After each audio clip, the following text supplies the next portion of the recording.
ہر اسلامی مہینے کا پہلا اتوار ماہانہ درس قرآن و حدیث اور فقہی مسائل کے لیے مخصوص ہے۔ آج کی اس نشست میں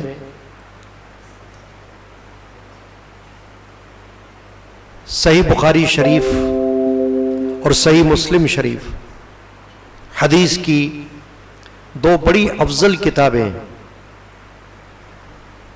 جو ہر مومن مسلمان کے لیے قابل قدر ہیں۔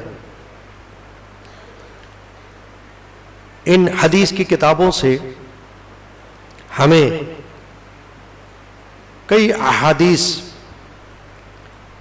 ملتی ہیں جو عبادات اور معاملات، حقوق اللہ اور حقوق العباد سے متعلق ہیں۔ محدثین نے بڑی محنت سے ان کتابوں کو ترتیب دیا۔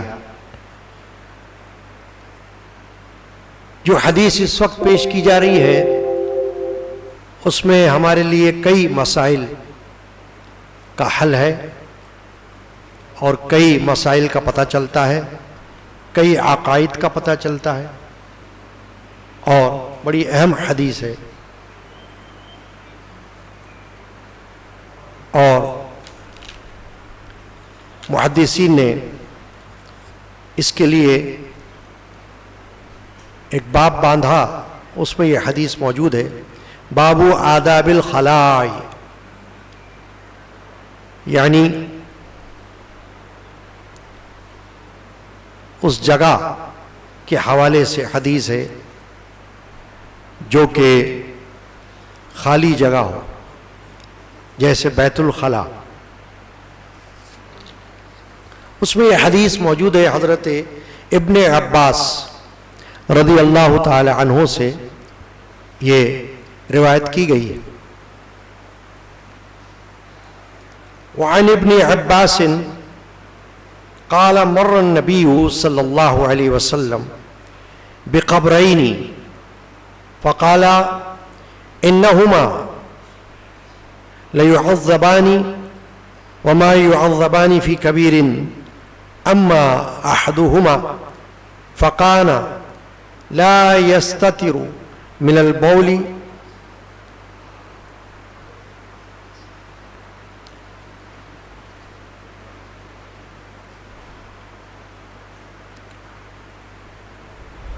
واما الاخر فكان يمشي بالنميمة ثم اخذ جريدة رطبة فشقها بنصفين ثم غرض في كل قبر واحدة قالوا يا رسول الله لما صنعت هذا فقال لعله أن يخفف عنهما ما لم ييبسا صدق رسول اللہ صلی اللہ علیہ وسلم۔ یہ حدیث پاک حضرت ابن عباس سے جو مروی ہے، یہ حضرت عبداللہ ابن عباس ہے رضی اللہ تعالی عنہما، نبی اکرم صلی اللہ علیہ وسلم کے چچا زاد بھائی۔ وہ یہ حدیث روایت کر رہے ہیں کہ نبی صلی اللہ علیہ وسلم دو قبروں پر گزرے، دو قبریں تھیں اور وہ مسلمانوں کی تھیں، ان پر آپ کا گزر ہوا تو فرمایا کہ یہ دونوں عذاب دیے جا رہے ہیں، یعنی ان کو عذاب ہو رہا ہے قبر میں، اور کسی بڑی چیز میں عذاب نہیں دیے جا رہے۔ ان میں سے ایک تو پیشاب سے احتیاط نہیں کرتا تھا اور دوسرا چغل خوری کرتا تھا۔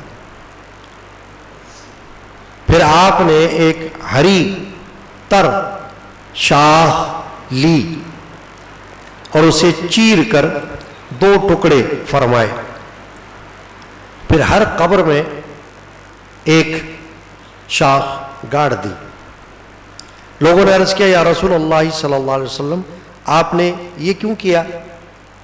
تو فرمایا کہ شاید جب تک یہ نہ سوکھیں تب تک ان کا عذاب ہلکا ہو۔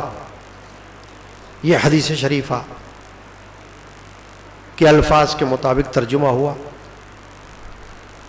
اب جیسا کہ میں نے عرض کیا کہ حدیث بڑی اہم ہے اور اس سے ایک سے زیادہ مسائل فقہی بھی پتہ چل رہے ہیں۔ واقعہ کیا ہے کہ اللہ کے رسول صلی اللہ علیہ وسلم صحابہ کے ساتھ گزر رہے ہیں، راستے میں ہیں، تو گزرتے ہوئے دو قبروں پر آپ کا گزر ہوا، یعنی راستے میں قبریں نظر آئیں۔ اب ان پر کوئی پتھر وغیرہ تو تھا نہیں یا کوئی لکھائی بھی نہیں ہے جیسے آج کل ہوا کرتی ہے، پتہ چلتا ہے قبر والے کا نام کیا ہے، یہ کب فوت ہوا یا کب پیدا ہوا، کون سا مہینہ ہے، اس طرح سے لکھا ہوتا ہے قبروں پر۔ لیکن دور رسالت میں تو ایسا کچھ بھی نہ ہوتا تھا، صرف قبریں تھیں مٹی کی۔ تو جب آپ ان قبروں پر سے گزرے تو فرمایا ان دونوں کو عذاب ہو رہا ہے۔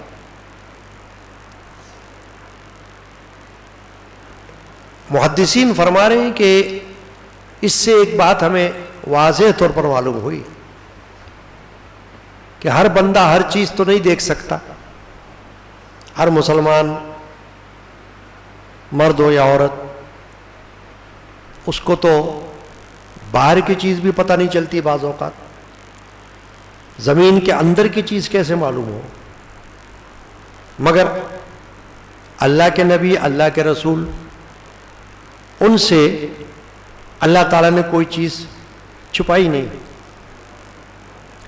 ان کے ذریعے سے امتی کو پتہ چلتی۔ رسول اللہ صلی اللہ علیہ وسلم کو اللہ تعالیٰ نے یہ اعزاز بخشا کہ آپ کی چشمان مبارک سے پردے ہٹا دیے، زمین کے اندر جو کچھ ہو رہا ہے اس کو آپ نے ملاحظہ فرمایا، کیونکہ عذاب اوپر تو ہو نہیں رہا تھا، ورنہ تو دوسروں کو بھی نظر آتا، صحابہ کو بھی نظر آتا، عذاب اندر ہو رہا تھا، جس کو ہم کہتے ہیں عذاب قبر۔ عذاب قبر کا جو نام آپ نے سنا ہوگا نا، وہ یہی ہے جو قبر کے اندر ہو۔ اوپر سے تو پتہ چلے گا کہ قبر جیسے سب کی ہوتی ہے، ہو سکتا ہے بہت قیمتی قبر بنی ہوئی ہو، ماربل کی بنی ہوئی ہو، یا خوشنما قبر بنی ہوئی ہو، وہ تو باہر سے ہے، اندر کا حال مردہ جانتا ہے، عام آدمی تو نہیں جانتا۔ لیکن رسول اللہ صلی اللہ علیہ وسلم کی بات عام آدمی کی طرح تو نہیں ہے، آپ تو عام بشر ہی نہیں ہیں، آپ عام انسان نہیں ہیں، افضل بشر ہیں، افضل البشر ہیں، افضل الانبیاء ہیں۔ تو نبی کو اللہ تعالیٰ جب چاہے غیب کا علم عطا فرما سکتا ہے۔ ہمارا جو عقیدہ ہوتا ہے کہ اللہ کے رسول صلی اللہ علیہ وسلم غیب کا علم رکھتے ہیں، تو اس سے مراد یہی ہوتی ہے کہ اللہ انہیں بتاتا ہے، اللہ انہیں مطلع فرماتا ہے، خود بخود نہیں، اللہ کی طرف سے ان کی یہ شان ہے کہ اللہ جو چاہے انہیں بتا دے، ان پر راز کھول دے۔ اب دیکھیں نا، صحابہ حضور کے ساتھ ہیں، وہ بھی انسان ہیں، مگر انہیں پتہ نہیں چل رہا کہ قبر کے اندر کیا ہو رہا ہے. یہ تو رسول اللہ صلی اللہ علیہ وسلم کی نظر غیب، نظر کرم ہے جو ملاحظہ کر رہی ہے. تو معلوم ہوا کہ اوپر کا حال تو رسول اللہ صلی اللہ علیہ وسلم جانتے ہی ہیں، اللہ کے فضل سے آپ نیچے کا حال بھی جانتے ہیں، اندر کا حال بھی جانتے ہیں. مردہ مٹی میں دفن ہوتا ہے، منو مٹی کے نیچے ہوتا ہے، مگر اللہ تعالیٰ اسے اوپر والوں کی آواز بھی تو سناتا ہے. جب ہم جا کر سلام کرتے ہیں تو حدیث پاک میں ہے نا کہ مردہ ہمارے سلام کو سنتا ہے اور ہمیں جواب دیتا ہے، ہمیں اس کا جواب سنائی نہیں دیتا، اس لیے کہ وہ ہم سے پوشیدہ ہے، چھپا ہوا ہے. ہم نہ اس کو دیکھ سکتے ہیں، نہ ہمیں یہ پتہ چلتا ہے کہ وہ ہماری آواز سن رہا ہے، مگر اللہ کے رسول نے فرما دیا کہ مردہ سنتا ہے. تو ہمیں اس پر یقین ہے، عقیدہ ہے. اس لیے رسول اللہ صلی اللہ علیہ وسلم نے اپنی چشمان مبارک سے اس عذاب کو ملاحظہ فرما لیا جو ان قبر والوں پر ہو رہا تھا اندر. تو حضور نے فرمایا کہ ان دونوں کو عذاب ہو رہا ہے اور کسی بڑی چیز کی وجہ سے نہیں ہو رہا. یعنی ایسا نہیں کہ کوئی انہوں نے شرک کیا ہو، بڑی چیز سے تو مراد یہ ہو سکتی نا، شرک بہت بڑا گناہ ہے، کبیرہ، وہ بھی نہیں کیا انہوں نے. کوئی اور ایسا بڑا گناہ کبیرہ وہ بھی نہیں ہے، مگر فرمایا دو باتوں کی وجہ سے ان پر سختی ہو رہی ہے قبر میں. یعنی وہ عمل جس کی وجہ سے ان کو عذاب دیا جا رہا ہے اگرچہ بڑا عمل نہیں ہے، لیکن اگر صغیرہ گناہ بھی ہو تو صغیرہ گناہ، چھوٹا گناہ اگر بار بار کیا جائے تو وہ بڑا بن جاتا ہے، گناہ کبیرہ ہو سکتا ہے. تو فرمایا کہ ویسے تو کسی بڑی چیز کا عذاب، بڑی چیز کی وجہ سے عذاب نہیں ہو رہا، بلکہ کیا، لا یستتر من البول، فرمایا ان میں سے ایک جو ہے وہ پیشاب کی احتیاط نہیں کرتا تھا. پیشاب جانور کا بھی ناپاک ہوتا ہے اور انسان کا پیشاب بھی ناپاک ہے. جانور چاہے حلال ہو یا حرام، بول یعنی پیشاب وہ ناپاک ہوتا ہے اور انسان کا بھی ناپاک ہے. اب چاہے پیشاب اپنا ہو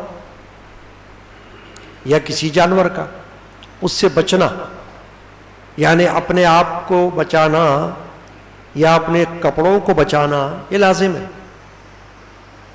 پیشاب کرتے ہوئے احتیاط رکھنا یہ لازم ہے. مثلا کوئی ایسا طریقہ پیشاب کا نہ ہو جس سے چھینٹے اڑے، جسم پر پڑے، جسم ناپاک ہو جائے گا، دھونا پڑے گا. کپڑوں پر چھینٹے پڑے، کپڑا ناپاک ہو جائے گا، دھونا پڑے گا. کیوں کہ ناپاک ہے. تو پیشاب سے بچنا اس کی تاکید ہے، کیونکہ انسان کو، مسلمان کو نمازیں پڑھنی ہے.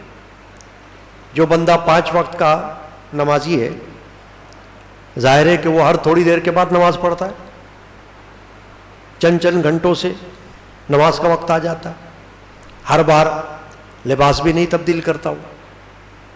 تو اگر لباس خراب ہو گیا، ناپاک ہو گیا اور اس کو دھویا بھی نہیں تو پتہ چلے گا اسی ناپاک کپڑوں سے نماز پڑھی جا رہی ہے، تو نماز نہیں ہوگی. تو اسی لیے فرمایا کہ یہ چونکہ احتیاط نہیں کرتا تھا، یا تو جانوروں کے پیشاب سے، مثلا اگر وہ چرواہا ہے جیسے اونٹوں کے چروائے ہوتے ہیں. محدثین نے فرمایا ممکن ہے وہ چرواہا ہو, اونٹ چراتا ہو, اب اونٹ پیشاب کرتے ہوں, وہ بچتا نہ ہو, چھینٹے اڑ جاتے ہوں, اس کو کوئی فکر ہی نہ ہو, اور ہے مسلمان. تو اس کی وجہ سے نبی اکرم صلی اللہ علیہ وسلم نے فرمایا اس کو قبر کے اندر عذاب ہو رہا ہے اس وقت. اب عذاب کس طریقے کا ہو رہا تھا اس کی کوئی حدیث میں وضاحت نہیں ہوئی. عذاب مختلف طریقوں سے ہو سکتا ہے. قبر کا دبانا یہ بھی ہو سکتا ہے, سختی قبر کی عذاب کی ایک شکل ہے. یا قبر کے اندر کوئی جانور ایسا پیدا ہو جائے, سانپ وغیرہ قسم سے, بچھو وغیرہ قسم کی چیز جو مردے کو تکلیف پہنچائے, اس کے جسم کو کاٹے تو اسے تکلیف ہو سکتی ہے. تو مختلف قسم کا عذاب ہو سکتا ہے. آگ کا عذاب بھی جیسے ہوتا ہے. اب یہ تو اللہ ہی تعالیٰ بہتر جان سکتا ہے, یا اللہ کے رسول, کہ اگر عذاب ہو رہا ہے تو کس قسم کا ہو رہا ہے. آپ نے صرف اتنا فرمایا کہ ان کو عذاب ہو رہا ہے قبر میں, دونوں کو, اور ایک کو اس وجہ سے ہو رہا ہے کہ پیشاب سے بچتا نہیں تھا, اور دوسرے کو چغل خوری کی وجہ سے عذاب ہو رہا ہے. چغل خوری کیا ہے؟ ایک کی بات دوسرے کو بتا کر آپس میں لڑائی کروانا. جیسے کسی کے خلاف بات کسی کو کہہ دینا, اس کو عرف عام میں ہم کہتے ہیں ادھر کی ادھر لگانا, لڑائی کروانا, فساد کروانا, گھر کے اندر, محلے کے اندر, دوستوں کے اندر, رشتہ داروں کے اندر, کوئی بات ایسی کہنا جس کی وجہ سے فساد پیدا ہو جائے. چغل خوری کی تعریف میں آتی ہے بات کہ اس کا کام یہ تھا دوسرے شخص کا کہ وہ چغل خوریاں کرتا تھا, ادھر کی ادھر لگانا, آپس میں لڑائیاں کروانا. تو فرمایا اس کی وجہ سے اس کو عذاب ہو رہا ہے قبر میں. اب اس سے یہ بات معلوم ہو گئی کہ نبی اکرم صلی اللہ علیہ وسلم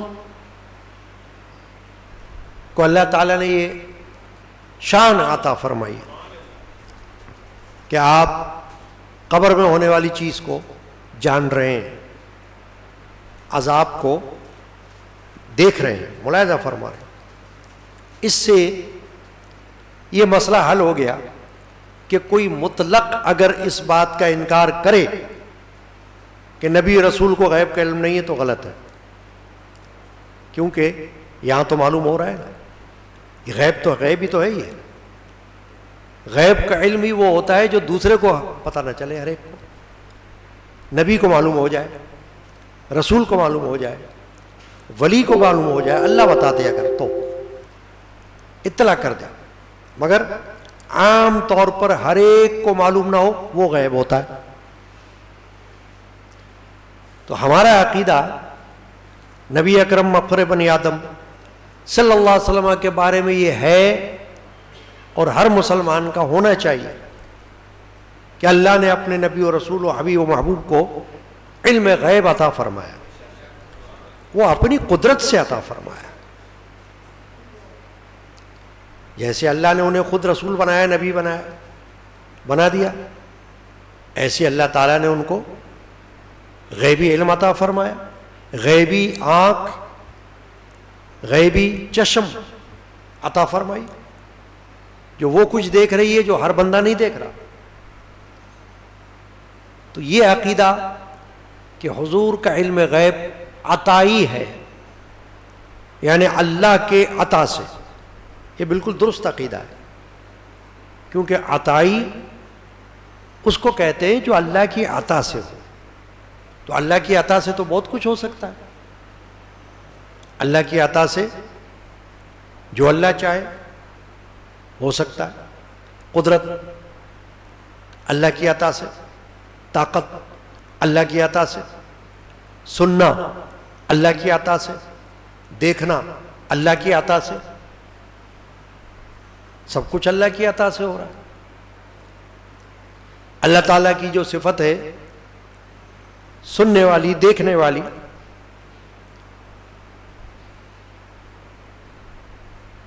وہ صفت اللہ تعالیٰ نے اپنے بندوں کو بھی عطا فرما دی۔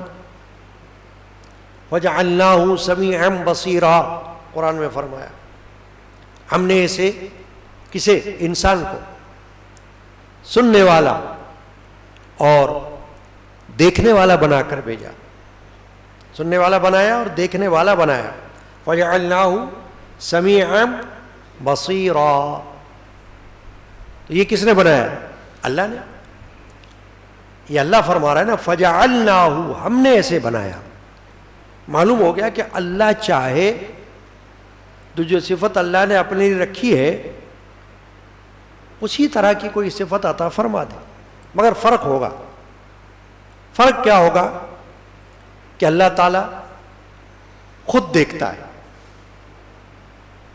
اور خود سنتا ہے، یعنی اس کا علم، علم سمع و علم بصر ذاتی ہے، اور بندے کا علم سمع اور علم بصر عطائی ہے، اللہ کی عطا سے، بس اتنا فرق ہے۔ تو اس فرق کو ملحوظ رکھتے ہوئے یہ عقیدہ رکھنا ضروری ہے کہ اللہ نے اپنے نبی رسول کو علم غیب عطا فرمایا۔ اگر ایسا عقیدہ نہ ہو تو حدیث کا معنی غلط ثابت ہوگا کہ صحابہ نے تو دیکھا نہیں قبر کے عذاب کو، رسول نے کیسے دیکھ لیا؟ اس کا کیا جواب ہوگا؟ تو اس کا جواب یہی ہوگا نا کہ اللہ نے دکھایا، اللہ تبارک و تعالی نے ان کو وہ نظر عطا فرمائی ہے کہ جب چاہے اس نظر میں کچھ بھی دکھا دے اللہ، جنت کا مشاہدہ کرا دے، دوزخ کا مشاہدہ کرا دے، آخرت میں کیا ہونے والا ہے وہ دکھا دے۔ ایسی حدیثیں تو موجود ہیں جن سے یہ پتہ چلتا ہے کہ مدینہ طیبہ میں حضور تشریف فرما ہے اور آخرت کی خبریں بتا رہے ہیں۔ ابھی آخرت تو آئی نہیں ہے، تو معلوم ہوا کہ اللہ تعالیٰ نے ان کو یہ شرف بخشا ہے۔ اب آگے چلیں، دو قبریں یاد رکھیں، دو مسلمانوں کی قبریں، کیونکہ کافر کی قبر پر تو کھڑے ہونے کا نہ کوئی فائدہ ہے نہ وہاں جانے کا حکم ہے، اور کافروں کے لیے تو نہ کوئی رحمت کی دعا ہے، نہ مغفرت کی دعا ہے، نہ جنت کی دعا ہے۔ یہ دعا کرنا ہی منع ہے، چاہے رشتہ داری کیوں نہ ہو۔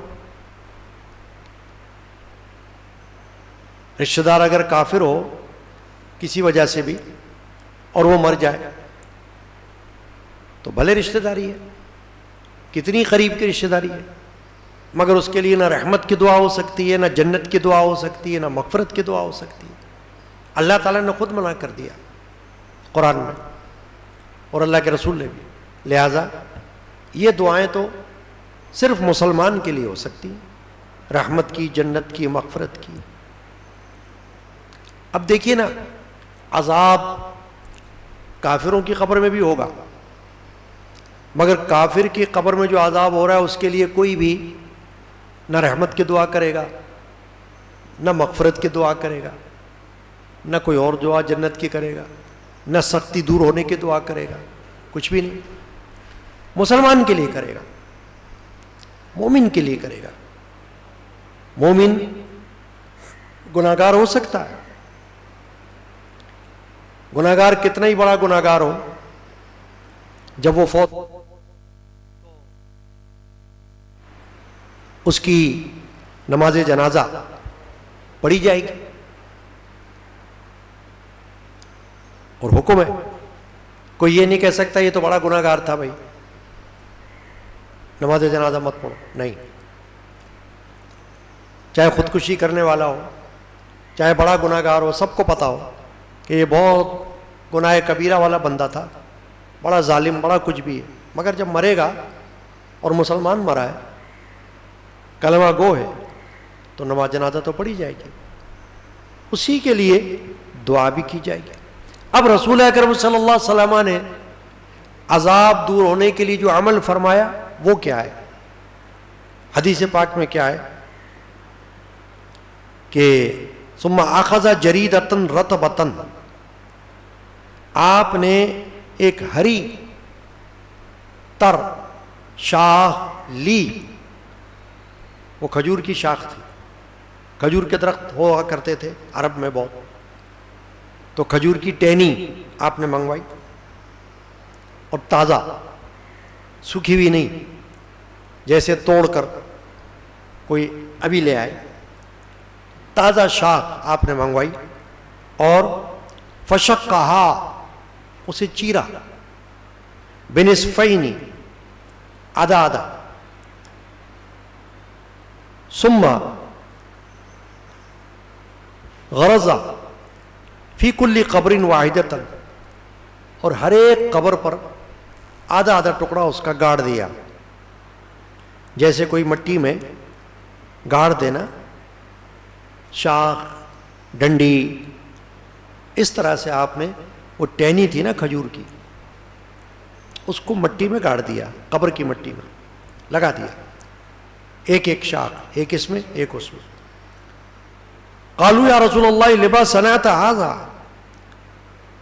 اب جب دیکھا لوگوں نے، صحابہ کرام نے رضی اللہ عنہ اجمعین نے، کہ حضور نے یہ عمل کیا، تو تجسس ہوا، یہ عمل کیوں کیا؟ دعا نہیں کی حضور نے، دعا بھی تو ہوتی ہے نا بھائی، مغفرت کی دعا، رحمت کی دعا، جنت کی دعا، سختی دور ہونے کی دعا، دعا اس وقت نہیں فرمائی حضور نے، یہ عمل کیا، تو صحابہ کو حیرانی ہوئی کہ آپ نے یہ کیوں کیا؟ تو انہوں نے پوچھا یا رسول اللہ لما صنعت ھذا، آپ نے یہ کیوں کیا؟ فقال لعلہ ان یخفف عنہما ما لم ییبسا، فرمایا کہ یہ اس لیے کیا کہ جب تک یہ سوکھ نہ جائیں اس وقت تک ان کا عذاب ہلکا ہو، یعنی جب تک یہ تازہ رہیں گی عذاب موقوف ہو جائے گا یا ہلکا ہو جائے گا۔ اب یہ ایک ایسی بات اور ایسا عمل ہے جو ان کے لیے بڑا حیران کن تھا، صحابہ کے لیے، اس کی توجیہ انہوں نے پوچھی کہ کیوں؟ تو حضور نے فرمایا کہ یہ تر رہیں گی نا تازہ تو عذاب ہلکا ہوگا، تو اس کی وجہ کیا ہے؟ محدثین فرماتے ہیں کہ قرآن مجید میں اللہ تعالیٰ نے فرمایا کہ ہر چیز اللہ کی تسبیح کرتی، اور درخت کے پتے، پھول، اس کے بارے میں بھی حدیث پاک میں کہ اللہ کی حمد و ثنا کرتے، ہر چیز اپنی زبان حال سے اللہ کو یاد کرتی ہے، تعریف کرتی ہے اللہ کی، جیسے انسان وظیفہ پڑھتا ہے، تسبیح پڑھتا ہے، سبحان اللہ پڑھتا ہے، الحمدللہ پڑھتا ہے، اللہ اکبر پڑھتا ہے، لا الہ الا اللہ محمد رسول اللہ پڑھتا ہے، درود شریف پڑھتا ہے، یہ تسبیحات ہیں۔ ایسے ہی کوئی چیز دنیا میں جو موجود ہے وہ کوئی بھی ایسی نہیں جو اللہ کی تسبیح نہ کرتی ہو، لباس تک اللہ کی تسبیح کرتا ہے، کپڑا، پتھر اللہ کی تسبیح کرتا ہے، پھول، پتے، پتیاں، یہ اللہ کی حمد کرتی ہیں، تسبیح کرتی ہیں۔ تو چونکہ تسبیح ہے اللہ کی، اس کے اندر اللہ نے رحمت رکھی ہوئی ہے، اسی لیے محدثین نے فرمایا کہ نبی اکرم صلی اللہ علیہ وسلم نے اس کھجور کی تر شاخ کو 2 ٹکڑے کر کے گاڑ دیا کہ یہ جب تک تازہ رہے گی تسبیح کرے گی۔ اب اس میں سے ایک اشکال یہ پیدا ہوتا ہے،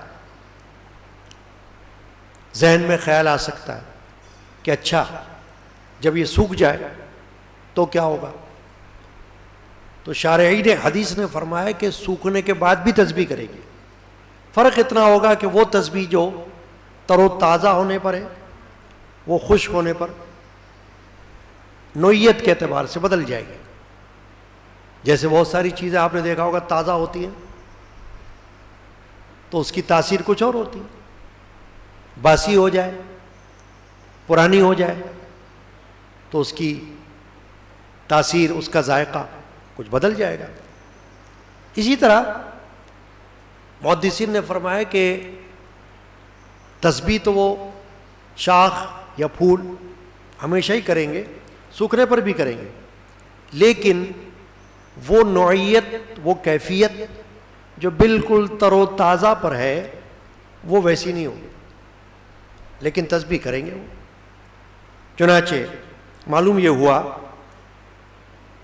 کہ جو قبروں پر ہم پھول پتیاں ڈالتے ہیں یہ بھی سنت رسول اللہ سے ثابت ہو گئی، محدثین نے فرمایا اس پر.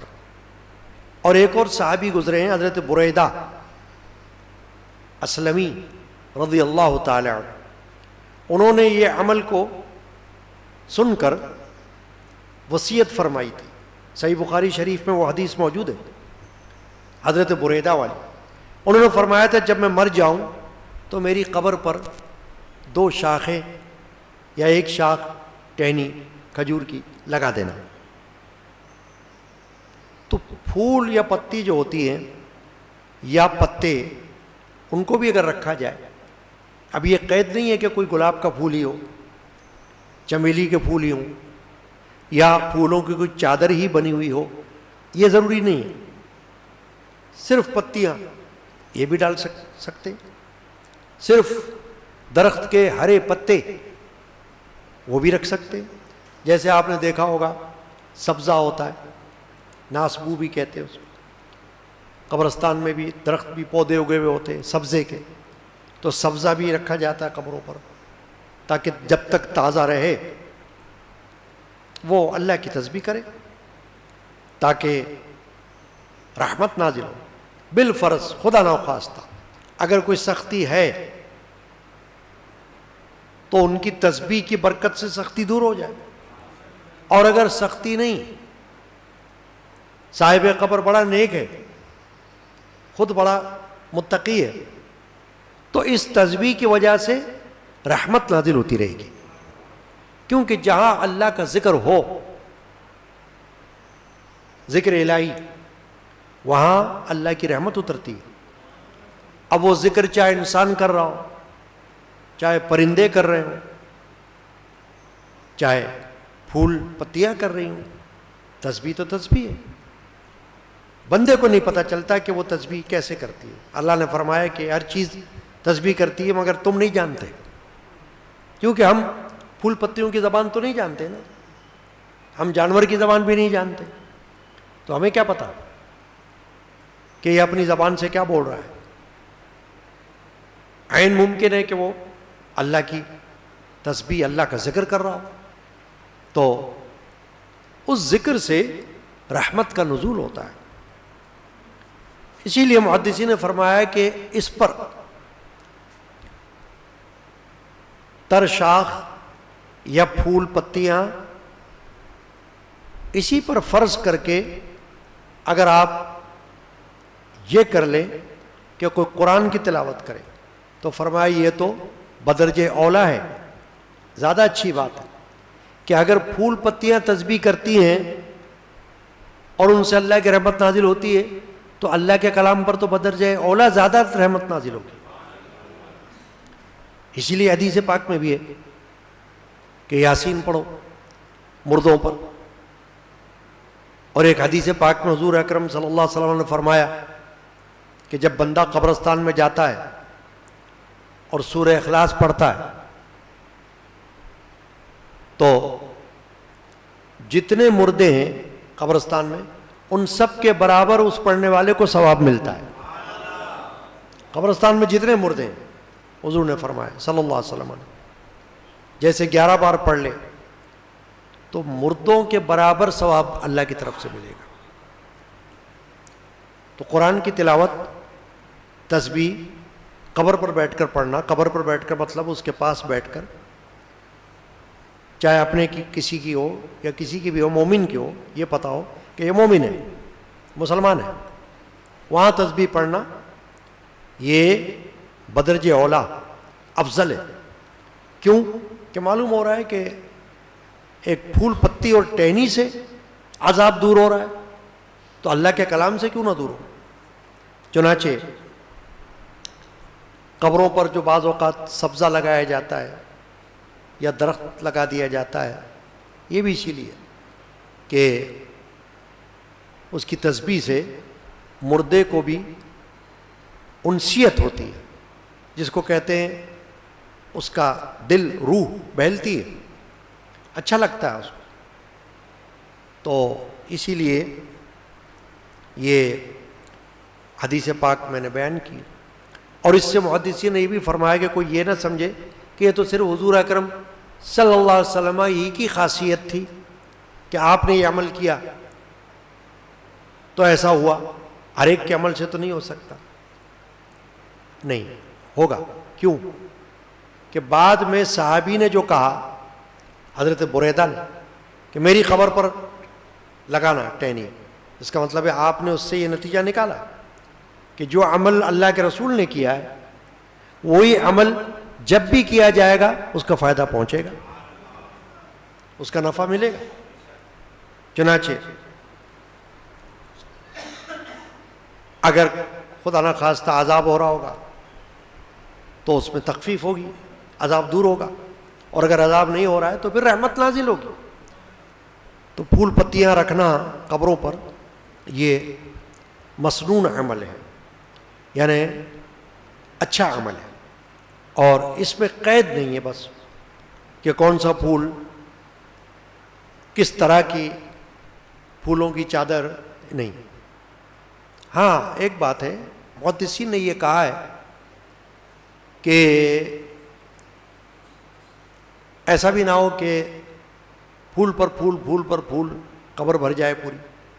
بجائے اس کے تھوڑا پھول ڈال دیا جائے اور باقی رقم پھول خریدنے کی بجائے صدقہ و خیرات کر دیا جائے مستحقین میں، تو اس کا ثواب جو ہے وہ مردے کو پہنچے گا، اور اس سے بھی اللہ تبارک و تعالی سختی کو قبر کی دور فرما سکتا ہے، دور فرمائے گا. کیونکہ اللہ کی راہ میں صدقہ کیا، خیرات کیا، اور اپنے عزیز یا جو بھی مردہ ہے اس کی ثواب، اس کے رحمت نازل ہونے کی نیت کی آپ نے، تو اچھا ہے. تو اللہ تعالی ہمیں اس حدیث کو سن کر اس پر عمل کرنے کی توفیق عطا فرمائے. آمین. الحمد للہ رب العالمین والصلاة والسلام علیکہ یا رحمت العالمین. یا اللہ، یا رحیم یا رحمان، ماہانہ درس فقہی مسائل قرآن و حدیث کے درس کی حاضری ہم سب کی طرف سے قبول فرما.